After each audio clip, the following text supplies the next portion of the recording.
লুঙ্গির নিচে সংগ্রাম, শিবিরের অপর নাম, শিবিরের অপর নাম, লুঙ্গির নিচে সংগ্রাম, শিবিরের অপর নাম, লুঙ্গির নিচে সংগ্রাম। জামাত শিবির রাজাকার, এই মুহূর্তে বাংলা ছাড়, এই মুহূর্তে বাংলা ছাড়। জামাত শিবির রাজাকার। গতকালের যে ঘটনাটা এটা মূলত হচ্ছে একটা দল গোপন সংগঠন সৃষ্টিকারী জঙ্গলি সংগঠন যারা দীর্ঘ 15 বছর আওয়ামী লীগের লুঙ্গির নিচে লুকিয়েছিল হেলমেট পরে।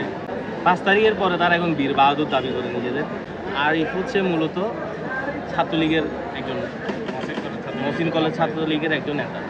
এবং 2022-এ যখন আমরা মহসিন কলেজ কমিটি দিই, আমাদের সদস্য সচিব জাহাঙ্গীর আর অন্যান্য সদস্য ছিল। জাহাঙ্গীরকে ওই ছেলে নিজে ছাত্রলীগের নেতৃত্ব দিয়ে ওই ছেলে জাহাঙ্গীরকে করতে এর হাতে এখনও দাগ আছে। পুলিশ তো ওই একটা ভিডিও দেখলাম আজকে মেডিকেলের সামনে, সোশ্যাল মিডিয়ায় ভিডিও দেখলাম, পুলিশ তো নিজেই বলছে যে ওর ছবি আছে।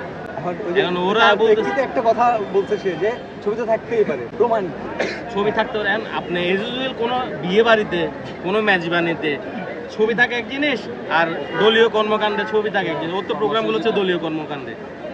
এখন একসময় যারা ছাত্রলীগ তারা এখন ছাত্র শিবির, তাহলে ওরা মুদ্রার এই পিঠে তাহলে ছাত্রলীগে যারা এখন তারা ছাত্রলীগকে নতুন করে পুনর্বাসন কেন্দ্র করতেছে। এখন আমাদের হামলা করার সুযোগে ওই ছেলে নিয়ে তো চাইলে তো আমরা মেরে দৌড়ে আমাদের ছেলেরা মেডিকেলে ভর্তি করতে পারতো, কিন্তু তা তো তারা করে না। তারা আইনের প্রতি শ্রদ্ধাশীল ছিল বলেই তো তারা থানায় নিয়ে পুলিশকে বুঝিয়ে দিল। তারা তাদের লোকজন নিয়ে থানা ঘেরাও করছে, মব সৃষ্টি করছে, বিভিন্ন ধারাল অস্ত্র দেশীয় অস্ত্র নিয়ে বাহিরে বিভিন্ন স্লোগান দিয়ে মহড়া দিচ্ছে।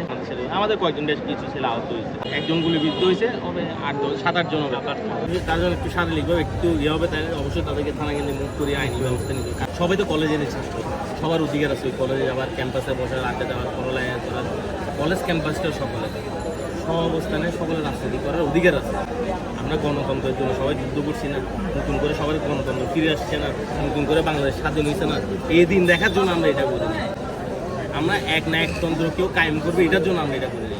যদি এ ধরনের কিছু করতে তাহলে আমরা সত্যতা মোকাবেলা করবো।